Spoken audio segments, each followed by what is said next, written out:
Hola, ¿qué tal? Espero que estén muy bien. Yo soy Roberto Benítez, soy estudiante de la especialidad en habilidades docentes y el día de hoy les voy a platicar un poquito sobre los ambientes de aprendizaje. Normalmente cuando hablamos un poco de educación siempre nos enfocamos o sobre los alumnos o sobre los profesores o sobre el currículum o inclusive sobre el gobierno, ¿no? Pero muy pocas veces tomamos en cuenta el ambiente o el contexto que nos rodea. Por lo tanto, podemos entender que el ambiente de aprendizaje es un elemento muy importante en la tarea educativa que nos facilita la experiencia de aprendizaje. Por lo tanto, podemos entender que este ambiente de aprendizaje es una construcción reflexiva que transforma el lugar en el que estamos y eso nos va a permitir desarrollar ciertas habilidades, ciertas competencias para que los alumnos obviamente puedan mejorar poco a poco. Podemos entender entonces que los ambientes de aprendizaje tienen elementos muy importantes. Tales elementos tienen que ver con la relación directa con un constructo teórico, un modelo educativo y naturalmente el ambiente de aprendizaje. Es decir, esos tres elementos son dependientes unos de los otros. Es decir, la teoría nos da un fundamento, un sustento, vaya, en ciencia, en científicos que han ido innovando y han ido investigando sobre actividades que obviamente van a alimentar la tarea educativa. La parte del modelo educativo, que son las leyes, las políticas públicas y los enfoques pedagógicos y metodológicos que cada uno de los gobiernos y autoridades educativas va implementando para poder obviamente bajar un contenido específico para sus alumnos. Y a partir de todo esto tiene que construir elementos, tiene que acompañarlo con herramientas que puedan alimentar y fortalecer todo lo que va a conllevar esa tarea educativa. Obviamente, el ambiente de aprendizaje tiene que tener muchísima relación con los dos anteriores. ¿Por qué? Porque si estamos trabajando, por ejemplo, en una educación tradicional, seguimos trabajando en cuatro paredes, seguimos trabajando con pasillos donde no nos permite que la información y que el conocimiento fluya. Es decir, solamente por el hecho de implementar una computadora, de implementar un teléfono celular a lo que yo estoy haciendo como profesor, eso no quiere decir que me esté actualizando. Es decir, yo tengo que provocar que el ambiente provoque la transformación y provoque que ese aprendizaje en los alumnos se empiece a mover. A partir de esto, podemos entonces entender que los ambientes de aprendizaje tienen diferentes componentes, diferentes dimensiones, diferentes elementos y condiciones para que se puedan, digamos, como que propiciar.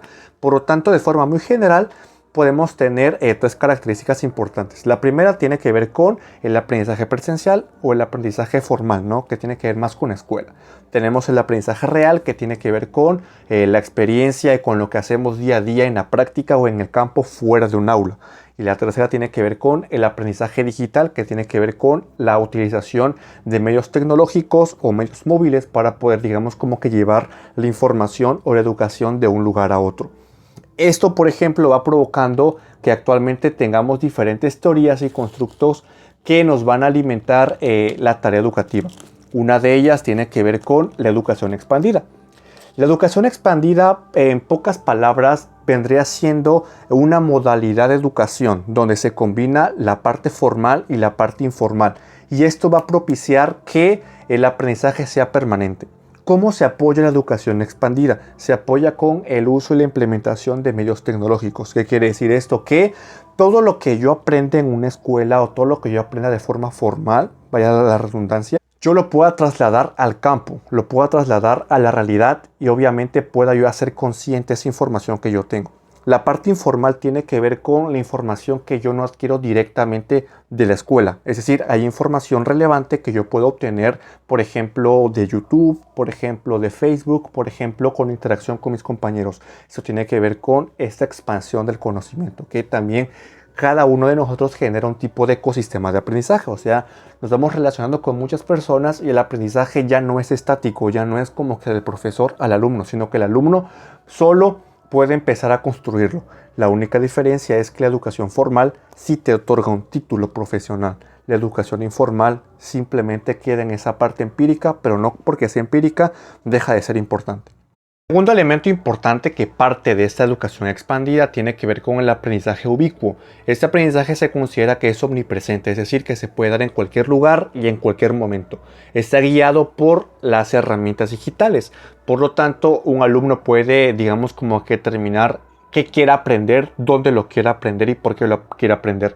El conocimiento se ve como parte de un proceso educativo y que puede no ser consciente y que puede que el alumno no lo quiera realizar en ese momento, pero es parte importante de su ser y obviamente lo toma como propio. Por eso es un aprendizaje muy importante y que también tiene parte de una educación informal, que tiene que ver con la experiencia y cómo el alumno identifica elementos importantes de su ambiente para que él pueda aprender.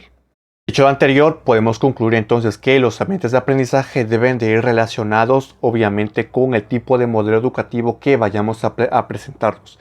Debemos de adaptarnos a las nuevas tecnologías, debemos adaptarnos a los nuevos modelos teóricos que vamos desarrollando y obviamente entender que la educación es cíclica y es continua, siempre va evolucionando.